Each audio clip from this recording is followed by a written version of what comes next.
एक शाम प्राची टीवी पर सीरियल देख रही होती है। तभी उसकी सास वहां आती है। अरे सीरियल में तो ऐसे मग्न है जैसे आज रात का खाना पड़ोसी आकर बनाएंगे। मुझे पता ही नहीं था आपने अपने बेटे की शादी पड़ोस में भी की हुई है। हैं? मतलब?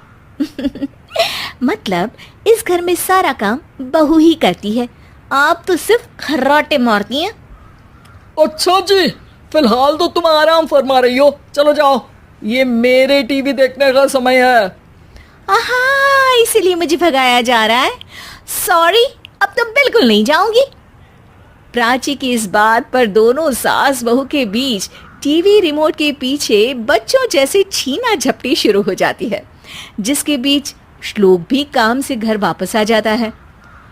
हाँ, आज मेरी चूहे बिल्ली की जोड़ी किस बात पर झगड़ रही है? अरे तेरे बीवी मुझे टीवी ही नहीं देखने दे रही। अरे तुम्हारी मम्मी मुझे खाना बनाने के लिए फोर्स कर रही है। अरे वाह, ऐसे बेतुके रीजन पर तो बच्चे भी झगड़ा नहीं करते। अरे मुझे कुछ मत बोल, सब इसने ही शुरू किया है। हाँ हाँ, जैसे आप तो बहुत दूध की धूली है ना। अरे बस, दोनों चुप। प्राची जाओ, खाने की तैयारी करो। और माँ तुम छोड़ो, तुम्हें क्या बोलूं, शांति से अपना सीरियल देखो, मुझे दोबारा लड़ने की आवाज सुनाई नहीं देनी चाहिए। ऐसा बोलकर श्लोक वहां से चला जाता है, जिसके पीछे पीछे प्राची भी कुछ न कुछ बड़बड़ाते हुए रसोई में चली जाती है। हाँ हाँ, सासू जी को तो कुछ बोलेंगे ही नहीं, बस मुझ पर ही हुक्म चलता है, खाना बनाओ, जैसे मैं इनके घर में खाना बनाने के लिए आई हूँ। इसी तरह शाम बीतती है और रात को श्लोक और प्राची की सास खाना खाकर सोने चले जाते हैं, लेकिन प्राची गुस्से में कुछ खाए बिना काम में ही लगी रहती है। इस घर में किसी को घंटा फिक्र नहीं पड़ता मैं खाऊं या भूखी रहूं।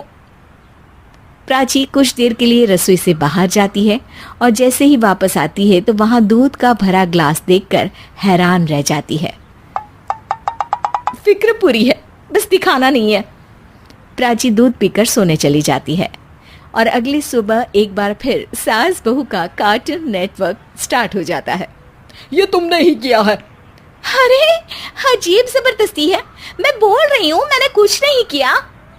दोनों ने मिलकर पूरे घर को पागल खाना बनाया हुआ है। यहाँ कोई नॉर्मल इंसान तो रह ही नहीं सकता, इसीलिए अब पड़ोसी क्या रिश्तेदार भी घर आने से कतराते हैं। और सुन बेटे, तू भी चंगा, तेरी माँ भी चंगी, तेरी बीवी भी चंगी, रिश्तेदार। हाँ जी, आपको नहीं पता क्या, गंगाधर ही शक्तिमान है, रिश्तेदार ही। हाँ हाँ, बस समझ गया। कभी जानवरों जैसे लड़ेंगी तो कभी